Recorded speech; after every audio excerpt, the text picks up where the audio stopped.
உன் மூச்சு காத்து கூட அவன் மேல படக்கூடாது.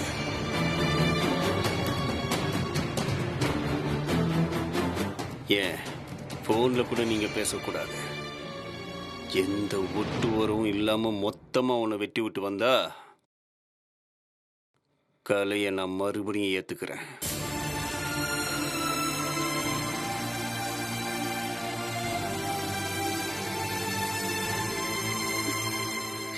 இதான் உங்க முடிவா மாமா? ஆமா, இதுதான் என் முடிவு. இதுல இருந்து ஒரு துளி கூட நான் மாற மாட்டேன். ஏ மாமா, ஒரு பொண்ணுக்கு புருஷன் மட்டும் இருந்தா போதும், குடும்பத்துல இருக்கிற மத்தவங்க யாருமே முக்கியம் இல்லைன்னு சொல்ல வரீங்களா? குடும்பம் முக்கியம்தான், ஆனா எந்த மாதிரி குடும்பம்னு ஒண்ணு இருக்குல்ல. கர்ப்பமா இருக்கவளை காலை தட்டி விட்டு கீழே விழ வச்சு கருவை கழிச்சிட்டு அதை பார்த்து சிரிச்சிட்டு இருந்தீங்களே, அதுதான் குடும்பமா? குடும்பமா குடும்பம். இது எல்லாத்தையும் விட புருஷன் தான் முக்கியம்னு எனக்கு தோணுது. இதெல்லாம் அவளுக்கு சரின்னு பட்டா என் கூட சேர்ந்து வாழ வரட்டும். நான் சொன்னதை செஞ்சுட்டு வர சொல்லு. இதுக்கு மேல இதை பத்தி யாரும் என்கிட்ட பேசக்கூடாது.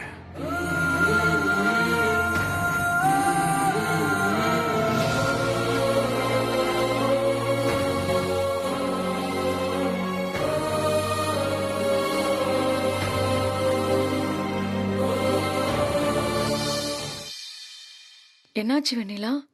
அவர்கிட்ட ஏதோ பேசிட்டு இருந்த. வெண்ணிலா, என்னன்னு சொல்லு. இல்ல, அவரு மொத்தமா நீ என்ன விட்டுட்டு வந்தாதான் உன்னை ஏத்துப்பேன்னு சொல்றாரு கலை. அதான் உனக்கும் நல்லதுன்னு படுது. அவர் சொல்றதுலயும் நியாயம் இருக்கு. உனக்கு எல்லாத்தையும் விட உன் வாழ்க்கை தானே முக்கியம் கலை.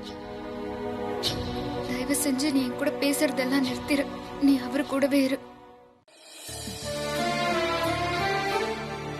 என்ன, அவர் கூட எனக்குமா இருந்து அந்த ஸ்வேதாக்கு ஜால்ரா அடிக்க சொல்றியா? என்ன கலை இப்படி பேசுற? வேற எப்படி பேச சொல்ற?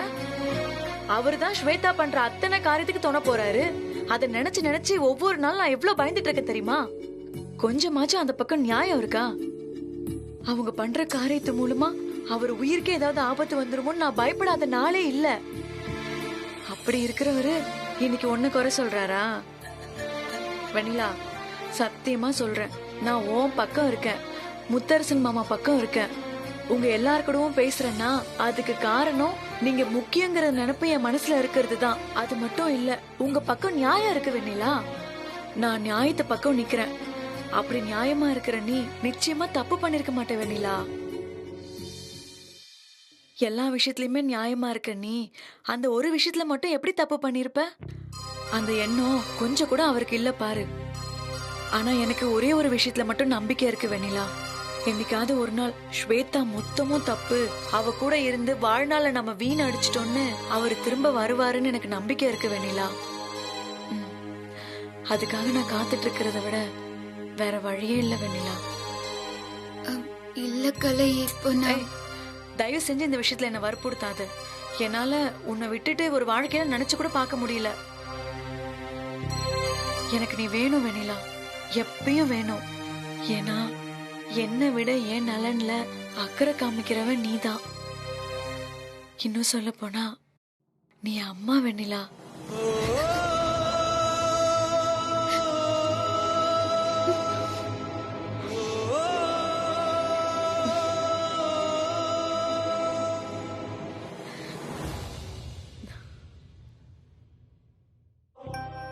இங்க பாரு வெண்ணிலா, முத்தரசன் மாமா கிட்ட இதெல்லாம் சொல்லிக்க வேணாம், சரியா?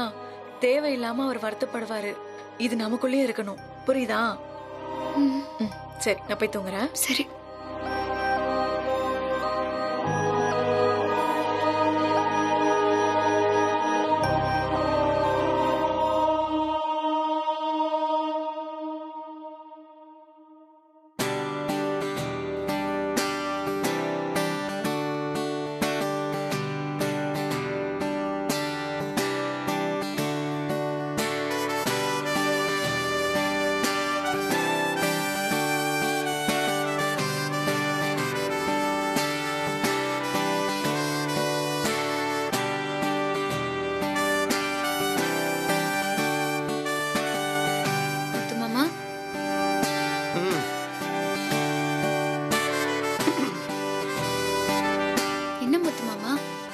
வந்தது கூட தெரியாம ரொம்ப தீவிரமா ஏதோ யோசிச்சுட்டு இருக்க.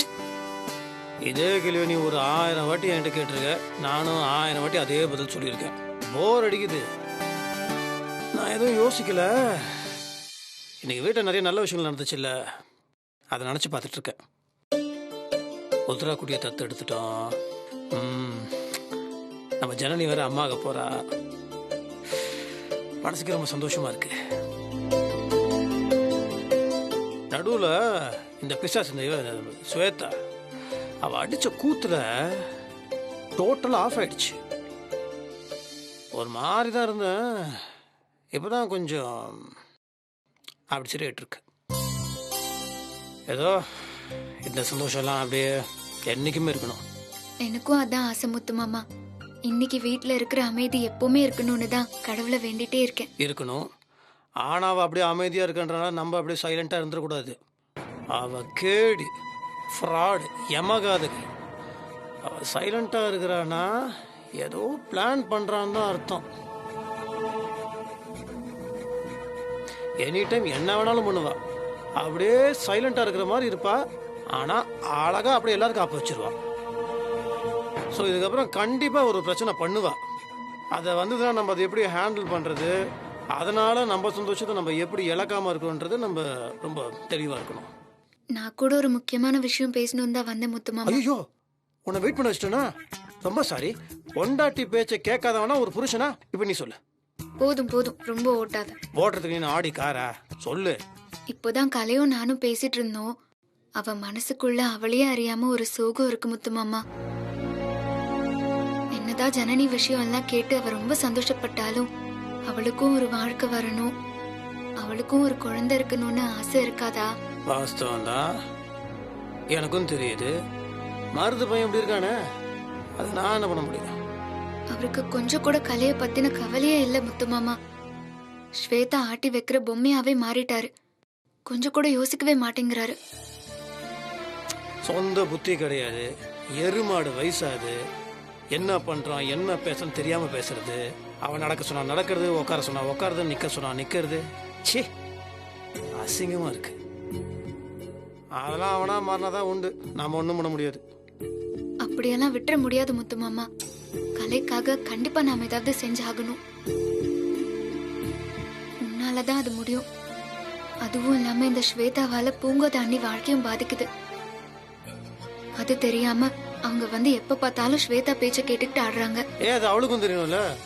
பூங்கோத என்ன சின்ன குழந்தையா, பப்பாவா? 4 கழுத வயசாது. 4 கழுதைக்கான மூளை வேண்டாம், 2 கழுதைக்கான மூளையாவது இருக்கணும்ல. எதுவுமே கிடையாது. இவங்க 2 பேரையும் விட்டுரு.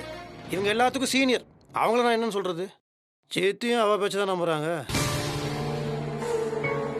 எனக்கு சித்தி மேல கோவலாம் இல்லை, ஆனா வருத்தம் இருக்கு. சரி, நடந்துருச்சு, நான் மறந்துட்டு விட்டுறலாம்.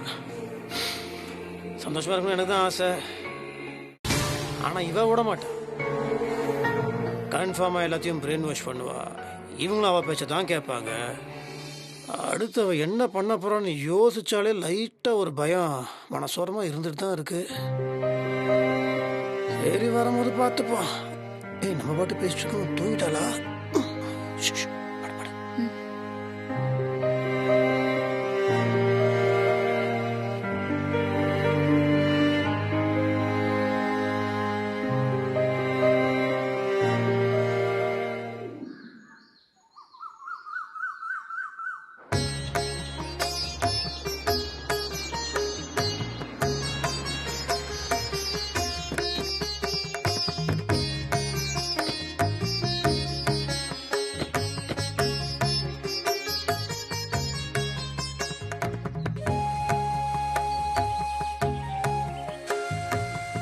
ஜனனி, கௌதம்,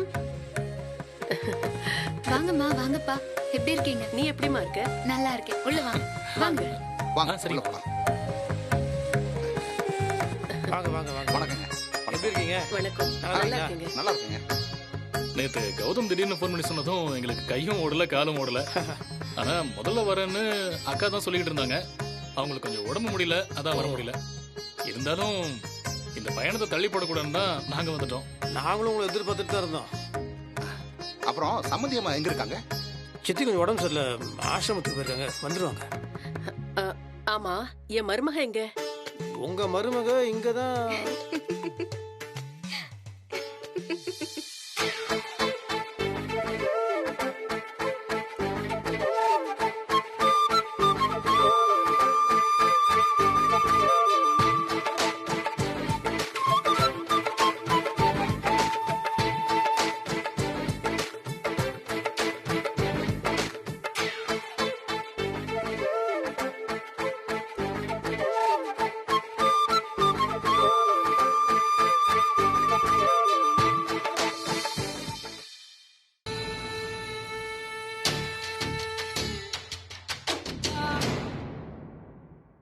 வந்துருவாங்க ஒரு எக்ஸ்பெக்டேஷனை கிரியேட் பண்ணிட்டு லேட்டா வந்தா ஹீரோ ஹீரோயின். வெண்ணிலா நீயும் இருக்கியே ஊர்ல வந்து நிப்ப. நல்லா சும்மா இருமா. இருக்க. எப்படிமா நல்லா இருக்க? இருக்க, ஆண்டி.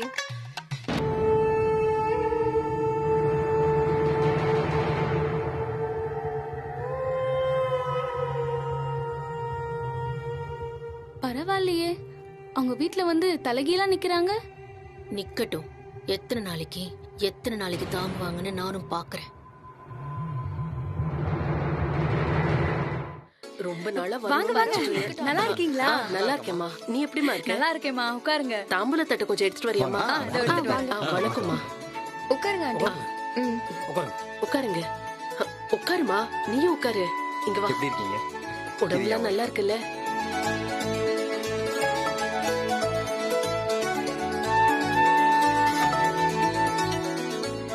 மா, குடுமா.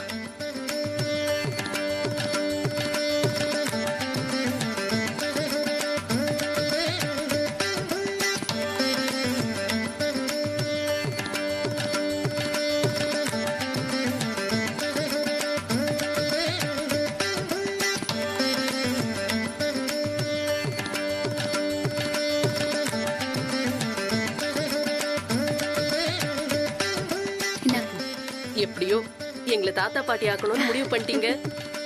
போன் பண்ணும்போதெல்லாம் கேட்டுக்கிட்டே இருப்பேன். குழந்தைய தள்ளி தள்ளி போட்டுட்டு இருந்தாங்க. இப்பதான் நல்ல செய்தி வந்திருக்கு. இனிமே ஓடி புடிச்சு விளையாடுறதுக்கு பேர குழந்தைங்க வந்துருவாங்க. ஆமாங்க, வீட்டுக்குள்ள குழந்தைங்க இருந்தாலும் இந்த வீட்டுக்கு ஒரு தனி ஆசீர்வாதம் வந்துடும். ஆமாமா, ரொம்ப கரெக்டான வார்த்தை. 100ல 1 வார்த்தை.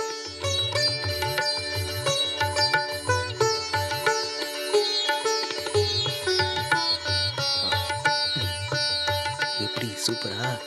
அவங்க கிட்ட எப்ப சொன்ன? எனக்கே தெரியாம நைஸா தகவல் சொல்லிட்டியா? அது அவங்க வரது சர்ப்ரைஸா இருக்கட்டும் தான் உங்ககிட்ட சொல்லாம இருந்தேன்.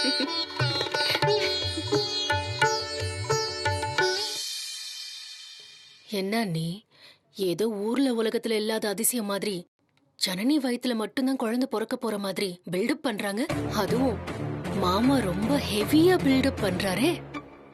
அந்த மாதிரி எல்லாம் பேசாத ஸ்வேதா. என்ன நீ சேம் சைட் கோல் போடுறீங்களா? சச்சா, அப்படியெல்லாம் சொல்ல வரல. குழந்தை இல்லாத கொடுமை என்னன்னு எனக்கு தானே தெரியும்.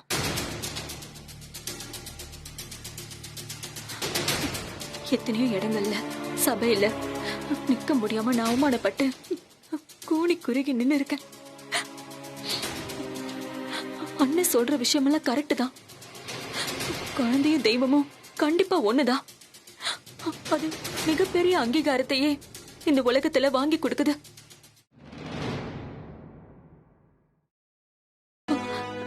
நான் போய் அவங்கள பார்த்து ஒரு வார்த்தை பேசிட்டு வந்துடுறேன்.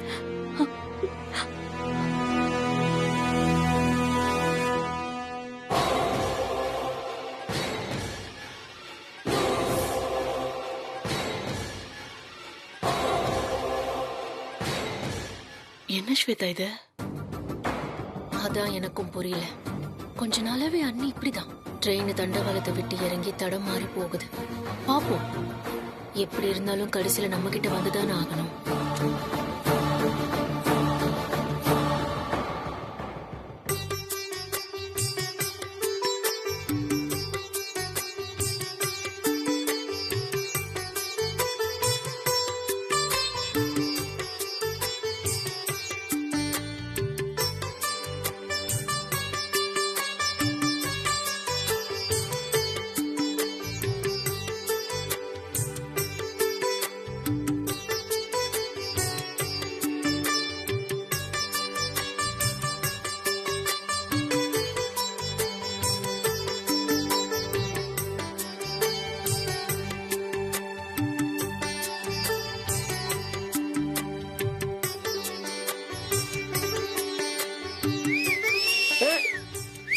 ஏய் என்ன விசில் அடிக்கிறீங்க? அண்ணா வேற என்னென்ன பண்றது தெரியலையே. லேடிஸா இருந்தா கொலவை போடுவாங்க, எங்களுக்கு தெரிஞ்சது விசில் தானே. ஆ. போங்க, போங்க.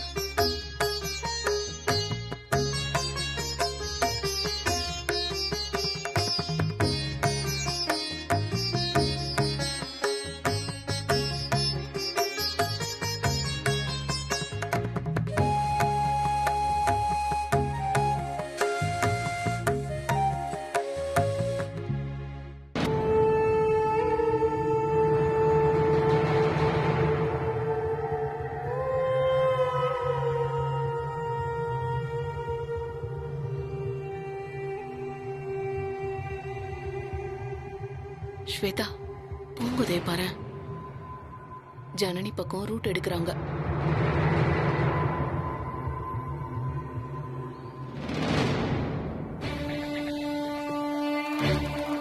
ரூட் எடுக்கிற ஆளை வச்சு நடக்க போற ஃபங்க்ஷன் மொத்தத்தையும் நான் குழப்புறேன்.